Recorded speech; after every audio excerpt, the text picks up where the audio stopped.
hedder Ole Bjerg, og jeg er lektor her på CBS og har skrevet denne her bog, Gode Penge. Så har jeg også skrevet en anden bog, der hedder Making Money, som kom her i april. Den ligger oppe i min taske. Nå. Det jeg vil sige noget om, det er det her med pengeskabelse. Hvor kommer de her penge overhovedet fra? Og for mange af jer vil det måske være sådan basalt. Måske har I læst bogen, måske har I set videoer på YouTube, måske har I læst noget andet. Men alligevel så er det jo sådan en vigtig baggrund for det, som vi diskuterer i dag, så det vil jeg lige gennemgå. Og så vil jeg slutte af med også at sige noget omkring penge og politik.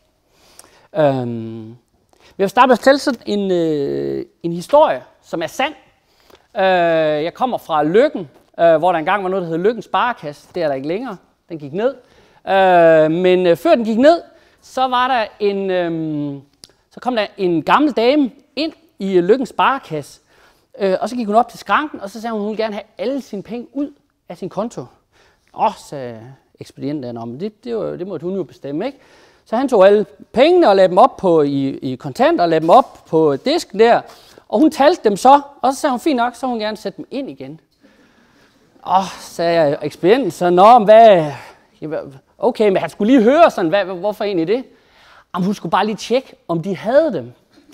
Og det er jo selvfølgelig sådan en sjov historie, og hun er gammel, og hun er måske også lidt dum, og så videre, og hun forstår ikke noget af penge.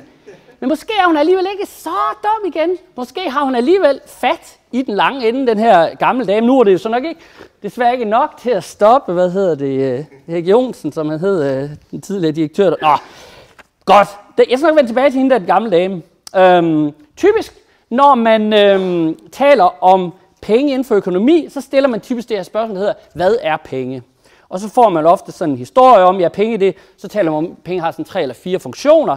Det er byttemiddel, det er en middel til at opbevare værdi, og det er også sådan en måleenhed.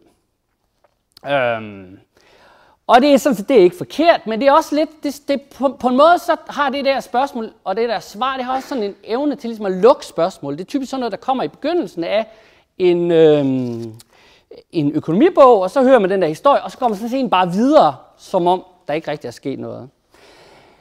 Jeg kan godt lide et andet spørgsmål, som er det her spørgsmål, der hedder, hvor kommer penge fra? For det åbner for en helt anden type af refleksion og en helt anden type af diskussion.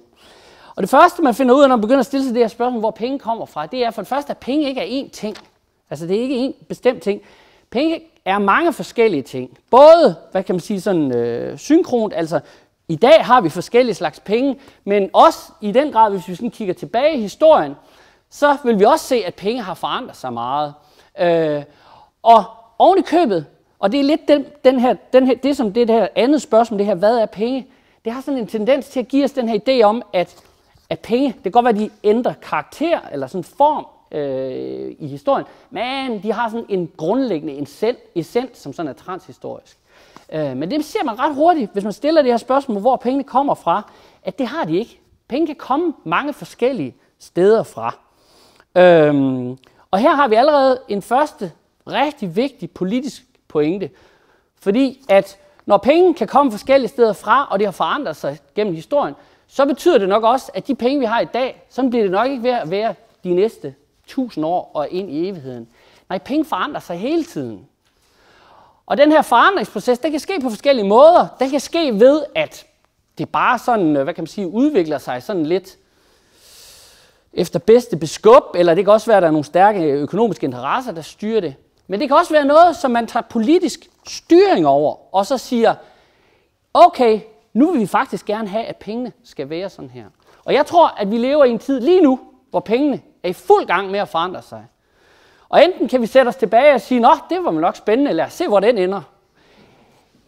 Og hvis vi gør det, så kan jeg forsikre jer for, at det er ikke alle, der kommer til at gøre det. Der er nogen, der ikke bare sidder og venter på den. Der er nogen, der er i gang med ligesom at styre, hvordan det skal se ud. Men man kan også prøve at tage kontrol over det og gøre det politisk. Og ligesom sige, nej, lad os have en diskussion om, hvordan vil vi egentlig gerne have, at pengene skal være, og hvor vil vi egentlig gerne have, at pengene skal komme fra. Og for mig at se, så er det præcis det, gode penge handler om. Gode penge handler om at politisere det her spørgsmål om penge. Godt. Men hvor kommer de så fra, de her penge? Jamen altså typisk, når vi tænker på penge, så tænker vi selvfølgelig på de her Vi tænker selvfølgelig på dem her.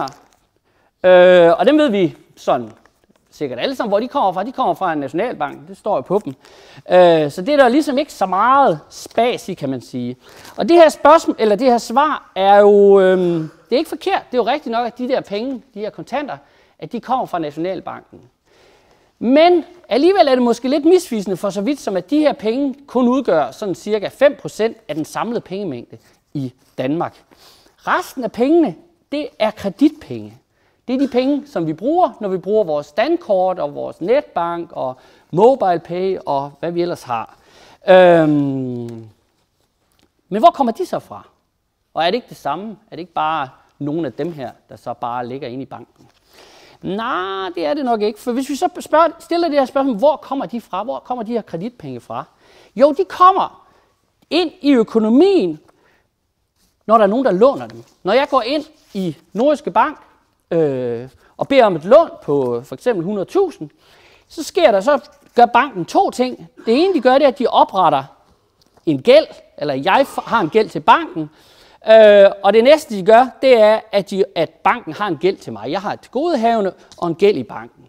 Og selvfølgelig sådan, hvis man umiddelbart siger det, så tænker man, der er jo ikke sket noget. Det er jo bare sådan, det går jo i nul på en eller anden måde. Og det gør det på den ene side også. Det er jo ikke, fordi der er nogen, der umiddelbart har tjent nogle penge her. Men ikke desto mindre, så er pengemængden i økonomien vokset med 100.000. Og det er de, fordi præcis de her penge, som står på min konto i banken, de er penge. Dem kan jeg umiddelbart bruge til at betale ting med. De giver mig købekraft. Så selv hvis jeg begynder at bruge de her penge, det kan være, at jeg køber en bil for 50.000, brugt bil er det nok så, hos en, som er kunde i Sydbank. Og så kan man sige, jamen hvis det så var det eneste, der overhovedet skete i økonomien, så er det rigtigt nok, så nu skylder Nordjyske Bank, så Sydbank 50.000, som de på en eller anden måde ligesom så skal aflevere til Sydbank. Men typisk er det jo sådan, at der sker en masse ting i økonomien hele tiden. Så der fiser hele tiden sådan nogle betalinger frem og tilbage. Så samme dag, som jeg køber den her brugte bil, jamen så kan det være, at der er en fra Sydbank, der køber 5 knallerter hos en. Det er et lidt tænkt eksempel. Lad os nu bare sige det. 5 knallerter hos en i Nordjyske Bank, og så går de to ting ligesom op. Og selv når de ikke går helt op, så kan de to, typisk vil det være sådan, at bankerne har jo så også, de har en konto inde i Nationalbanken, hvor de clearer de her udeståender med hinanden. Så det er klart, at for at fungere som bank, så skal de selvfølgelig have nogle penge til at lave den her clearing. Men ofte, når den her clearing, hvis den ikke går op, så kan de bare gøre det, at de låner pengene af hinanden. Så siger Nordjyske Bank, det kan være, at han havde købt 3 knallerter for eksempel. Så kan det være, at ham i Nordjyske Bank, han ringer til Sydbank og siger, kan jeg ikke lige låne 20.000 af dig til i morgen? Og så siger ham i Sydbank, medmindre der er finanskrise, så siger han, jo, men det kan du godt. Godt. Så essensen af det her, det er, at banksystemet som helhed kan opretholde en meget stor mængde af de her kreditpenge på baggrund af en meget lille mængde af de andre penge, som enten som er de her kontante penge, eller også er bankernes indestående i Nationalbanken. Og alt det her,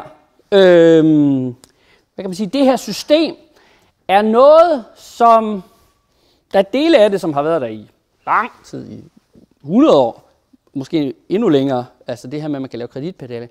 Men der er dog alligevel også noget af det, som sådan for alvor har udviklet sig hen over de sidste 40 år. Så man kan sådan meget groft sige, at det vi har set hen over de sidste 40 år i vores pengesystem, det er simpelthen en privatisering af pengeskabelsen.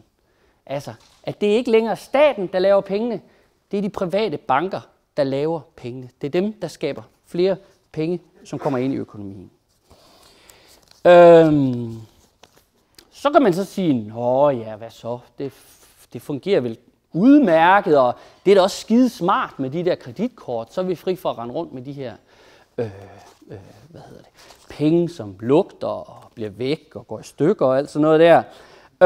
Så hvad er egentlig problemet? Og der er sådan lidt en tendens til, når vi tænker på penge, så antager vi sådan et individuelt forbrugerperspektiv. Altså, Og det er jo også klart nok, fordi de fleste af os, vores sådan umiddelbart forhold til penge, det kommer jo af, at vi bruger dem, når vi går ned i Netto. Så det er også ligesom ud fra den perspektiv, vi tænker over penge. Og der kan man sige, men når jeg står nede i Netto, jamen, så er det vel ligegyldigt, om jeg bruger de her kontanter, eller jeg bruger dem her. Altså, varerne koster det samme, så der er ikke så meget. Og endelig, hvis det skulle være, så kunne jeg gå ud først og hæve pengene i en kontantautomat, og så kunne jeg bruge dem inde i Netto. Så det kan være, ud fra sådan et individuelt perspektiv, så kan det være lidt svært at se, hvad er egentlig forskellen, hvad er egentlig problemet. Men hvis vi så anlægger sådan lidt mere sådan et makroperspektiv og kigger på økonomien som helhed, så har det kæmpe konsekvenser. Så har det nogle meget store konsekvenser, og det skaber en masse problemer. Og på et eller andet tidspunkt, man kan sige, at hende her, den gamle dame her, hun er jo sådan, hvad kan man sige, det er jo ikke fordi hun på den måde anlægger sådan et makroperspektiv, men der er alligevel en eller anden sandhed i det der med, at hun insisterer på, eller hun ligesom antyder, at der er forskel mellem de her to slags penge. Og måske at den ene slags penge er lidt bedre end de andre penge. Nå, jeg vil lige give sådan et rids over sådan 5 konsekvenser af, det er ikke nødvendigvis fuldstændig udtømmende, men 5 problemer, som vi kan sige, der er i den her privatisering af pengeskabelsen. Det første, det er, at pengemængden i samfundet, det bliver bestemt af efterspørgselen efter penge. Altså det vil sige, når vi har den her elastiske pengemængde, som hele tiden kan udvide sig og trække sig sammen. Måden, den trækker sig sammen på, det er, når vi betaler tilbage på vores gæld. Når vi bruger indestående i banken til at betale af på vores gæld, så forsvinder pengene igen. Så det vil sige, at vi har sådan en pengemængde, der i princippet ligesom kan udvide sig og trække sig sammen hele tiden. Og det gør den ligesom, hvad kan man sige, pengemængden på den måde kommer pengemængden til at følge konjunkturerne.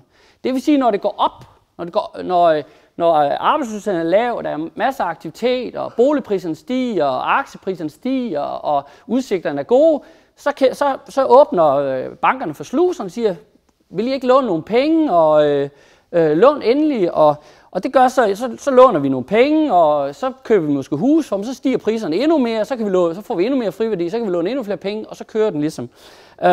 Indtil at den så ikke kører længere, indtil at kurven ligesom knækker, folk alligevel får, eller der er nogen i økonomien, der så har lånt for meget og ikke kan betale tilbage, og så begynder det at gå den modsatte vej. Og så reagerer bankerne modsat, så siger de, nu går det dårligt, nu vil vi ikke låne flere penge ud, og dem vi har lånt ud, dem vil vi faktisk gerne have tilbage. Så det vi får, det er sådan en, det man på engelsk kalder sådan en boom-bust økonomi, hvor det går op, og så går det ned, så går det op, og så går det ned. Således at, og det som bankerne gør, det som den her pengeskabelse gør, det er, at det ligesom forstærker de bevægelser, der allerede er i økonomien. Ligesom gør dem værre, ikke? Og hvis man kigger på pengemængden, så vil man kunne se, at mellem 2003 og 2007, altså op til finanskrisen, der skete der simpelthen en fordobling af pengemængden i Danmark. Der kom simpelthen dobbelt så mange penge ind i økonomien. Og det siger sig selv, at det skal selvfølgelig give ustabilitet. Så vi får den her meget ustabile økonomi, der enten er på vej op eller på vej ned. Et andet ting, det er jo, at da jeg gik ind og fik de her penge, så opstod der jo samtidig en gæld. Og det er præcis også det et andet problem, det er, at pengene kan kun komme ind i økonomien samtidig med, at der skabes gæld.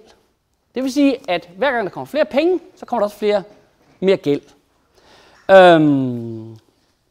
Og problemet ved det er, at gælden har en tendens til at vokse hurtigere end pengemængden.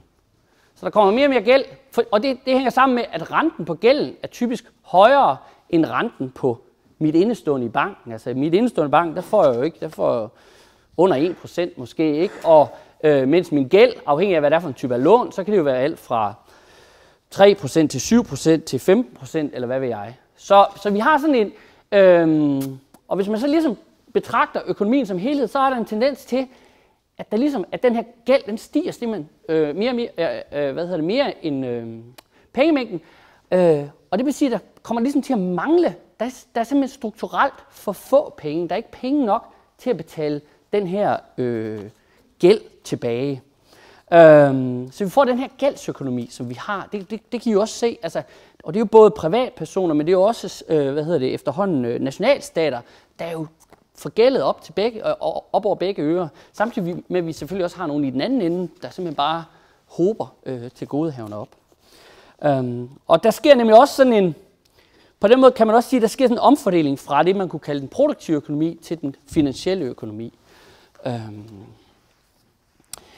Et andet problem, det handler om det her med de her penge, når de kommer ind i økonomien. Hvor er de så egentlig, de kommer hen? Og den her allokering af penge, den afgøres jo af bankernes udlånspolitik. Altså, fordi hvis pengene kommer ind i økonomien som ved hjælp af gældsætning, så bliver det jo afgørende, hvad er det så bankerne vil låne penge til. Og det som banker, særligt i sådan nedgangstider eller krisetider, så det som bankerne allerhelst vil låne penge til, det er værdier, der allerede er skabt. Det de allerhelst vil låne penge til, det er huse. For de står der, og de er allerede produceret. De vil også gerne låne penge til aktier og værdipapirer, for det er også på en eller anden måde nogle værdier, der på en eller anden måde er der i forvejen. Det de mindre gerne vil låne penge til, det kan være nye investeringer. Nogen, der vil bygge en ny fabrik eller et eller andet, fordi det er mere usikkert. Der er ikke noget i forvejen, så det er de mere tilbageholdt med. Så vi har også sådan og effekterne af det her, det er for det første det her med, igen, at pengene søger over, der hvor værdierne er allerede. Og det betyder, at de søger faktisk over på de her finansielle markeder, eller boligmarkeder, eller de finansielle markeder, og søger på en eller anden måde væk fra den produktive økonomi. Og det betyder også, at når de her penge kommer ind i økonomien, så har de også en tendens til at skabe de her bobler, hvad enten det så er boligbobler, eller aktiebobler, som vi ser i øjeblikket. Det er simpelthen fordi, at de her, det er der, hvad skal man sige, bankerne, det er det, bankerne helst vil låne penge til, så de ryger derover. Så en fjerde ting, det er, nu at vi fik sådan en ustabil økonomi, men vi får også et meget ustabil vi får også et meget usikkert banksystem. Vi tager jo sådan set for givet, altså når vi sætter penge i banken, altså hvis jeg nu gik ned for eksempel og satte de her 500 kroner, satte dem ind i banken, ikke? Det var ikke dem. Jeg ved ikke. Nu er de blevet væk. Det er ærgerligt, Simon. Jeg har lånt dem af Simon. Så, hvis jeg nu satte dem ind i banken, så vil jeg jo forvente, eller så vil de jo bare blive konteret som, at okay, så blev der sat 500 kroner ind, så stod der nu 500 kroner på min konto. Så vi tager ligesom for givet, at kontanter og så de her kredit, de er det samme værd. Det er det, der hedder par, at de er det samme værd. Og det tager vi ligesom for givet, fordi det er vi vant til. Og det er der selvfølgelig også god grund til, for så vidt som at der er en masse, vi har sat en masse ting, eller der er en masse ting, der gør, at det kan vi på mange måder tage for givet. Og det vigtigste er selvfølgelig den her indskydergaranti, som vi har på indestående op til 750.000. Altså at selv hvis vi ved, at selv hvis banken går ned, altså hvis der er alt for mange af dem, der har gæld i banken, der ikke kan betale den, når banken går ned, så får man alligevel dækket sit indskud op til de her 750. Så derfor tager vi ligesom for givet, at de er lige meget værd. Og det er de også, indtil de ikke er det længere. Det er lidt ligesom med guldstandard. Der er guldstandard, indtil der ikke er guldstandard længere. Og det samme med det her. Og det er selvfølgelig ikke noget, vi har set i Danmark endnu. Men for mig at se, det kan sagtens ligge indenfor. Altså, det er ikke umuligt, at det kunne ske. At vi kunne få en situation, hvor at kontanterne og pengene i banken, de lige pludselig ikke var det samme værd. Og når det sker, når man mister den her tillid til de her penge i banken, jamen så kan der ske det der, som hedder et løb på banken. Ikke? At alle folk løber over i banken for at vil have deres kontanter ud, fordi nu er de lige pludselig ikke lige så meget værd som kreditpenge. Og det er, hvad skal man sige, den her usikkerhed, det skete jo under finanskrisen, og det skete blandt andet i Cypern sidste år, hvor der var det, der hedder et bail-in, hvor at indskudernes penge ligesom blev slugt af bankerne. Godt. Den sidste ting, altså den sidste konsekvens af det her, og jeg har været lidt inde på det nu, men det er simpelthen, at alt det her, den her privatisering af pengeskabelsen, det er også en afpolitisering af pengeskabelsen. Altså, det er som om, at Nationalbanken og staten, de ser det deres rolle, deres pengepolitiske rolle, den er på mange måder ekstremt konservativ i den forstand, at de ser det bare som deres rolle at bevare og garantere og stabilisere det eksisterende system. Altså det kan I se for eksempel med diskussionen, vi har nu, eller diskussionen, som vi ikke har nu, om den her bankunion. Jamen det handler simpelthen bare om, at vi skal for enhver pris bevare det system, som vi har. Der er ikke nogen sådan offensiv pengepolitik, der er ikke noget med, at man vil forandre noget, man vil bare ligesom bevare det, der er. Og det er sådan egentlig meget betegnende for sådan, som pengepolitikken har udviklet sig de sidste 3-4 årtier, at Nationalbankens rolle, ser det bare som sin rolle sådan set at facilitere den her pengeskabelse. Det man ikke vil gøre, man vil ikke begrænse den her pengemængde, eller Nationalbanken ser det ikke som sin rolle at begrænse pengeskabelsen, og den ser det slet ikke som sin rolle at styre, kreditgivningen, altså sådan ligesom styre, hvor er det så, de der penge, der bliver lånt ud, hvor er det så de ligesom ryger hen i økonomien. Så man har med den her privatisering har man på rigtig mange måder ligesom spillet sig en masse politiske muligheder af hende, hvilket jeg synes er enormt trist. Godt. Jeg kan godt tænke mig at slutte med at rejse sådan et spørgsmål, som jeg har tænkt en del over. Og jeg har ikke noget sådan endegyldigt svar på det, men jeg vil gerne ligesom kaste nogle bud ud som til diskussion eller refleksion. Spørgsmålet er simpelthen bare, hvordan kan det være, at det her spørgsmål om pengeskabelse, hvordan kan det være, at det ikke er en del af vores sådan mainstream politiske debat i dag? Det undres jeg over. Jeg vil prøve at komme med nogle bud på det. Det første har Jesper allerede været sådan set lidt inde på, at politik i dag ligger jo meget i forlængelse af sådan mainstream økonomi. Og der kan man sige, for så vidt som det her pengeskabelsesproblem eller penge, det ligesom har været udblændet i den økonomiske i vid udstrækning i den økonomiske videnskab i siden, ja det ved jeg ikke, 2. verdenskrig eller måske endda før. Jamen så kan man sige, så er det heller ikke så mærkeligt, at det så heller ikke er ligesom inde i politikken. Så det er det ene. Det andet, kunne man sige, det er, at det måske, altså de sådan skadevirkningerne af det her system, de er måske først blevet sådan rigtig synlige med finanskrisen. Så selvom det har været noget, der ligesom bygget sig op længe og sådan noget, så er det måske først med finanskrisen, vi sådan ligesom for alvor har set, for søren, det var vel nok noget lort det der, eller der var nogle problemer i det. Så er der en tredje ting, og det er, jeg tror nogle gange, at man kan nogle gange tro, at politikere har mere magt, end de har. Jeg tror, politikere, når det handler om at træffe beslutninger, der ligger inden for sådan en etableret dagsorden og en etableret horisont, så har de relativt meget magt. Så kan de godt træffe beslutninger. Men når det kommer til at flytte en dagsorden, når det kommer til at sætte noget på dagsordenen, som ikke tidligere var på dagsordenen, og som måske ovenikøbet ikke knytter direkte an til det, der lige er i dagspressen, så tror jeg faktisk, at mange politikere har overraskende lidt magt. Og der kan man selvfølgelig sige, at den her type af magt, det er ikke bare en magt, man har, men det er i vid udstrækning en magt, man tager. Altså simpelthen tage sig magten til at flytte en dagsorden. Og der synes jeg desværre, der har vi meget få danske politikere, der ligesom har det, der skal til for at gøre det. Jeg fandt sådan et citat, jeg stødte på sådan et citat af Gandhi. Han sagde sådan noget, first they ignore you, then they laugh, then they fight, and then you win. Som handler om det her med, hvad er det, der sker, når man ligesom præsenterer nogle nye idéer. Og så tænker jeg, okay, hvem kunne man lade sig inspirere af i dansk politik, der ligesom kan det her, eller har gjort det her? Og mit bud, det er Mogens Glistrup. Han har gjort det der. Præcis det der. Og han har netop blevet ignoreret, blevet latterliggjort, og i den grad jo også blevet bekæmpet. Men man kan sige, at han har jo også vundet. Det kan godt være, at han ikke personligt vandt, men mange af hans idéer, de har jo vundet. De er blevet del af den politiske mainstream. Og det er lidt, jeg tænker, det er sådan noget, vi ligesom skal have fat i. Altså, nogen, der ligesom tør at gøre det der, og flytte dagsordenen på den der måde. Og der tænker jeg, at måske kan man tænke det sådan her, at, måske skal vi ikke nødvendigvis tænke politikerne som vores modstandere, eller sådan, men jeg tror, vi i høj grad skal tænke, at vi skal hjælpe dem. Altså, at vi skal på en eller anden måde hjælpe dem til at gøre det nemmere at sætte det her på dagsordenen. Gør det nemmere, og gøre det sværere at blive latterliggjort, fordi man lige pludselig begynder at snakke om pengeskabelse. Sådan noget. Det tænker jeg, det er vores rolle. Sidste punkt, det var noget med konspirationsteorier.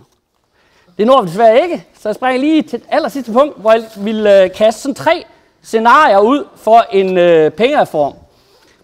Den gode, den onde og den grusomme, det er sådan lidt pav her sidst.